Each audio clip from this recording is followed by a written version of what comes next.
Hi everyone, I hope you are doing well. In today's video, I will show you how to install Canon LBP 2900B printer driver in Windows 11. In order to do it, first of all, you need to open your web browser in your PC or on your laptop. Over here in the search bar, you need to simply search for Canon LBP 2900B printer driver. After typing it, simply hit enter.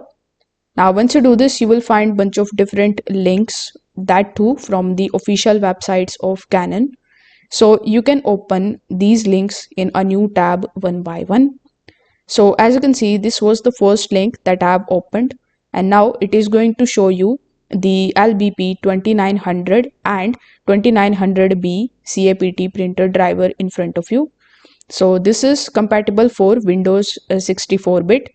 So here you just have to click on the option of download, and you simply need to click on the option of save. So this way this particular driver will be downloaded on your device. You just have to double click on it now, and you need to simply install it. Now the second link that you have opened, if it looks something like this, you just have to simply select your operating system here. Since we want to download it for our Windows 11, you just have to look for Windows 11 here in this particular list. After searching for it, it is again going to redirect you here on this particular page where you can easily download and install this driver. So I hope this video helped you out. So thanks for watching.